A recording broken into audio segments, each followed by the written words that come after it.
رسول اللہ صلی اللہ علیہ وآلہ وسلم نے فرمایا، اللہ تعالیٰ نے میری امت کے دلوں میں پیدا ہونے والے وسوسوں کو معاف کر دیا ہے جب تک وہ انہیں عمل یا زبان پر نہ لائے۔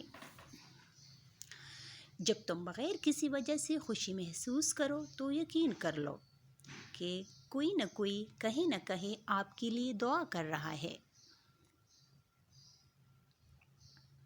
امام غزالی نے اپنے بیٹے کو نصیحت کی کہ بیٹا، دنیا میں ایمان کے بعد اگر کوئی چیز ڈھونڈنا ہو تو اچھا دوست ڈھونڈنا، کیونکہ اچھا دوست ایسے درخت کی مانند ہے جو سایہ بھی دے گا اور پھل بھی۔ حضرت آدم علیہ السلام کا آخری وقت آیا تو اپنے بیٹے حضرت شیث کو وصیت کی، بیٹا، جب بھی کوئی پریشانی یا مصیبت آئے تو محمد صلی اللہ علیہ وآلہ وسلم پر درود پڑھ دینا، مصیبت ٹل جائے گی۔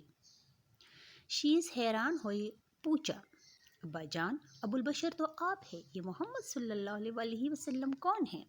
فرمایا، تمہیں معلوم ہے نا، میں جنت سے ہو کے آیا ہوں، جنت کے ہر محل کی ہر اینٹ پر، جنت کی ہر نہر پر اور جنت کے ہر درخت کے ہر پتے پر میں نے محمد صلی اللہ علیہ وآلہ وسلم کا نام دیکھا ہے۔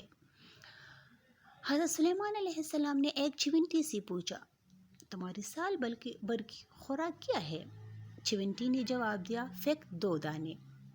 آپ نے اس کے پاس 2 دانے رکھ کر اس کا بل بند کر دیا۔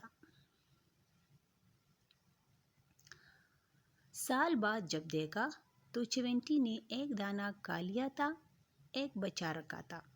آپ نے پوچھا، 1 دانہ کیوں بچا رکھا ہے؟